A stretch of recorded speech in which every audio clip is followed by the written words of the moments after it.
بسم الله الرحمن الرحیم. قدرمن دوستانو السلام علیکم ورحمت الله. تیر ورځ موږ تاسو د مایکروسافت ورډ پریکټیکل درسونو کې لومړی درس ویلې او په دې مې کار وکړ چې رقم یو مکتوب موږ تاسو ډیزاین کو جوړ کو. نن برای شو یو استلام به جوړ کو چې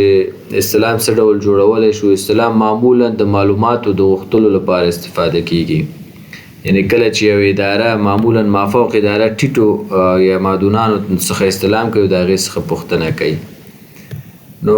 استلام ډیزاین دپاره هم هماغه پخوانی طریقه د ری به شو انزرټ ته او شیپ به ورته انتخاب کو. د شیپ څخه وروسته به موږ ورته یو شیپ واخلو او له دې څخه وروسته به موږ رای شیپ فیل ته او پکچر به ورته انتخاب کو. چې کله هم پکچر مو ورته انتخاب کړ زموږ په کمپیوټر کې ما سره تیار دغه د وزارت معارف او لوګو شته دا به پکې انزرټ کړم.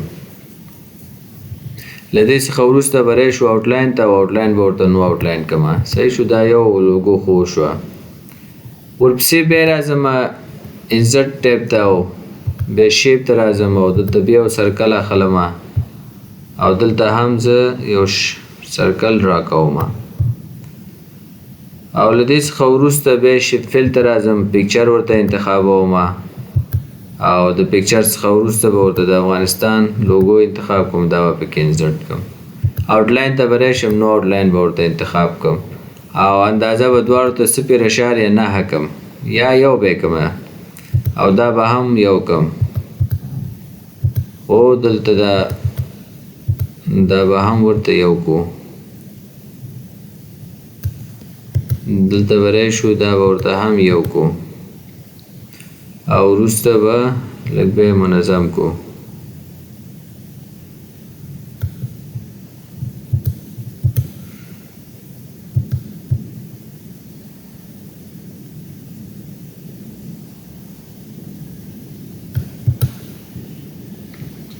بیا به راشم انزرټ ته او په انزرټ کې به ټکسټ باکس ته راشم او ټکسټ باکس به ورته انتخاب کوم او بیا به راشو دلته څه لیکل ورته وکړو. هوم ته به راشو سنټر به ورته انتخاب کو او سایز به ورته 12 انتخاب کوم. آلټ شیپ سره به ورته لیکل انګلیسي نه پښتو ته کوم او دلته به ورته ولیکم د افغانستان اسلامي امارت د پوهنې وزارت د کابل د پوهنې ریاست. دا به ورته لږ ښکته کړو تر څو هغه هم معلوم شي. له دې نه وروسته دا د پوهنې ریاست شیفټ هایفن سره به لږ کش کو او همدا ډول پوهنې ریاست به هم لږ څه کو. بیا به کنټرول ای کو او بولډ به کو. ګورې له دې څخه وروسته به رای شو شیپ ته او آوټلاین به ورته نو آوټلاین انتخاب کو. ګورې دا موږ سره برابر شو. اوس به رای شو څه کار به وکړو بل. له دې څخه وروسته به رای شو استلام هم معمولا صادره لري. استلام هم صادریږي. صادرې ځای به ورته جوړ کو او له دې څخه وروسته به یو خط ورته ډرا کو. خط ډرا کولو ته ضرورت نشته. اوس راځو انزرټ ته او په انزرټ کې راځو ټیبل ته. دلته به ورته څو خانې 1 2 3 خانې به ورته انتخاب کو. دلته به ورته ولیکو چې کله هم چې 3 خانې موږ ډرا کړلې دلته په دې لاین به ودرېږو. دا به لږ لاندې کش کو او له دې څخه وروسته به رای شو انزرټ ته او ډرا ټیبل ته او ډرا ټیبل او له دې څخه وروسته به دلته یو خط بل هم واچو. له دې څخه وروسته به دلته ورته ولیکو چې استلام او بیا به دلته ورته ولیکو چې نیټه او دلته به ورته ولیکو چې احکام او دا به ټول سلیکټ کو. د هغې څخه وروسته به رای شو الاینمنټ ته دا به سنټر ته کو. بیا به هوم ته رای شو په هوم کې بیا بولډ کو. چې کله دغه کار موږ وکړو له دې څخه وروسته به رای شو دغه د احکام دپاره معمولا ځای لږ پاتې کېږي.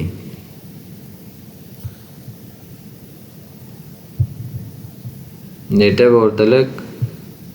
وړوکی کړو. استلام څوک احکام لیکي او څوک ځواب لیکي خو ستاسې خوښه نه وه چې تاسې هماغه خپل موضوع ته کتلی پکې کولی شي چې لیکل وکړئ. ګورې دا لیکل ما وکړه صحیح ده رای به شو دا به ورته لاندې ډرا کو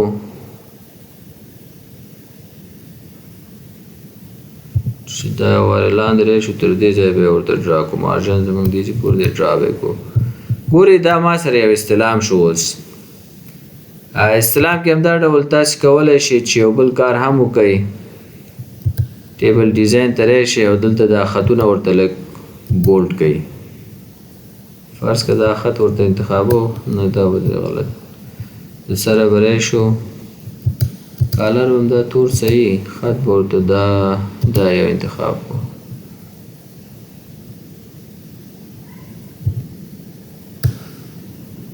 دا ما بولډ که دا به ورته دې ځای نه لږ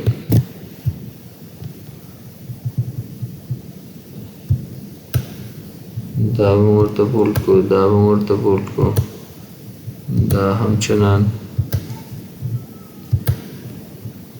دا به ورته بولډ کو او دا ډول دا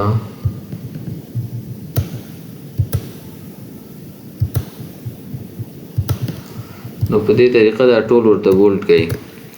دا چې لاندې راغی تاسې به راشئ دې ځینې ونیسئ بېرته به لږ پاس کړئ چې برابر شي بیا به هم راشو دا به ورته انتخاب کو دا خطونه نه دي بولډ شوي دا به ورته انتخاب کو او دا به هم ورته بولډ کو دغه به ورته هم بولډ کو او دلته به ورته دا هم بولډ کو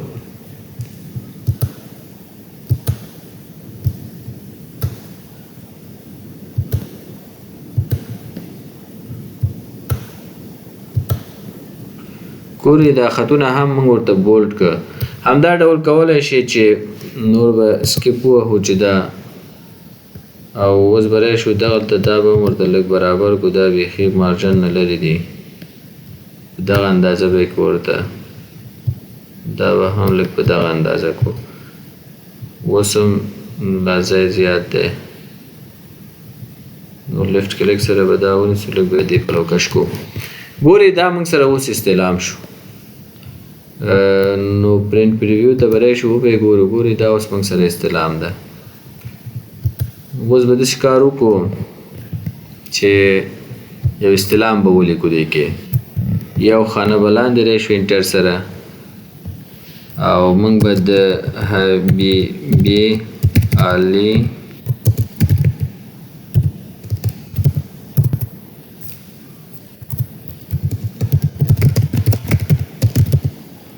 د حبیبي لیسې محترم علي ادارې ته بیا به هوم ته راشو او دا به رایټ طرف ته کو بیا به کنټرول بی کو بولډ به کو د دې څخه وروسته به لاندې راشو او دلته به خپل مطلب ورته اوس ولیکو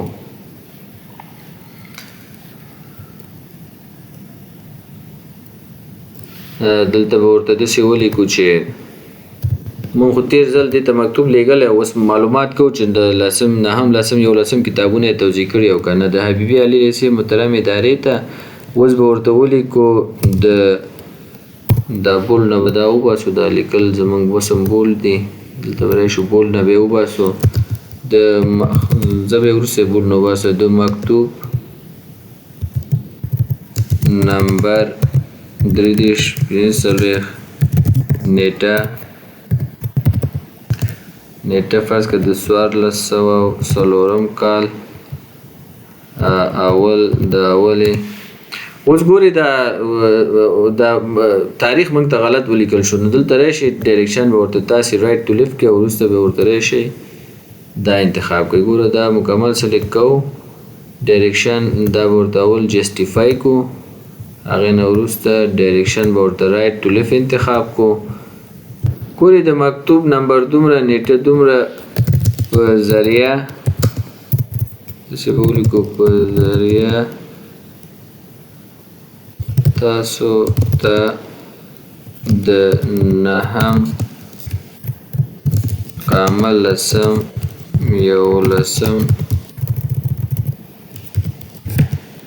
یولسم قامه ټولګیو د کتابونو د ویش حکم شوی و مهرباني وکړئ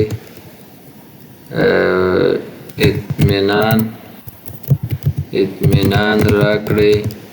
چې آیا کتابونه مو توضیح کړي او یا خیر او کامه همدا ډول معلومات راکړئ چې د کومو صنفونو یا صنوفو لپاره د کتابونو د کمبود سره مخ یاست او لکه د دې نه وروسته به راشي ورته ولیکو په درنښت د کابل ولایت پوهنې ریاست دا مې ورته ولیکل. دې څخه وروسته به راشو دا به ورته سنټر ته کو کنټرول ای سره هم سنټر ته کولی شو او له دې نه وروسته دا به ورته انتخاب کو دا به بولډ نه وباسو د هغې څخه وروسته دا سایز به ورته 14 کو او سپیسینګ به ورته لږ زیات وي 1.5 به کو همدا ډول دا بولډ صحیح دی ولې سپیس یې صحیح نه دی سپیس به ورته لږ اضافه کو دا به ورته انتخاب کو او دا به ورته 14 کو. ګوري په دې رقم ما یو استلام هم جوړ کړ دلته به راشم او دې کې به تاریخ اوس ورته ولیکم صحیح ده نو دا تاریخ هم ما ورته ولیکه تاریخ راځم لیوټ ته کله هم چې لیوټ ته راغلم د هغې نه وروسته ټیکس ډایرکشن ورته انتخابوم چې دا تاریخ په دغه شکل ولیکل چې الاینمنټ ته راځم دا سنټر ته کوم او بیا راځم هوم ته او په هوم کې دا تاریخ بولډ کوم او له هغې نه وروسته راځم دا به ورته لږ نورم وړوکی کو. نو ګورئ په دې رقم ما یو استلام ډیزاین کړ دغلته به دا ورته لږ نور هم لاندې کو که چېرته بیخي لاندې کوئ نو دلته راشئ دا ورته لږ لاندې کړئ دا مارجن او د دې نه وروسته ورته راشئ نور هم کولی شئ چې دا ورته تر دې ځایه ورسوئ او اوس راشئ پرنټ پریویو وګورئ ګورئ موږ ډېر ښایسته یو استلام ډیزاین کړی دی تورې دا دومره ورقه ده دا باید بیک سپیس سره لرې کړو دا ول نه کېږي دلته به راشو دا مارجن به ورته لږ به دا ورته پورته کړو او پرنټ پریویو ته به راشو ګورئ دا استلام موږ ترتیب کړ. نو په دې شکل باندې موږ کولی شو چې د مایکروسافټ ورډ نه پریکټیکل استفاده وکړو. تېره ورځ موږ تاسې مکتوب باندې کار کړی و چې موږ مکتوب څه ډول ډیزاین کولی شو جوړولی شو نن په دې کار وکړه چې موږ استلام څه رقم جوړولی شو. ګورئ موږ په دې شکل یو استلام جوړ کړو او مربوط امضا کېږي او له هغې څخه وروسته صادریږي او مربوطه مرجع ته لیږل کېږي. دا موږ سره و د استلام د جوړولو طریقه به شو دا به سیف کو ډیسکټاپ او د استلام په نوم بیا ځان سره سیف کو استلام سیف. نو دا موږ سره د استلام د جوړولو طریقه انشاءالله سبا به په یو نوي موضوع باندې خبرې وکړو.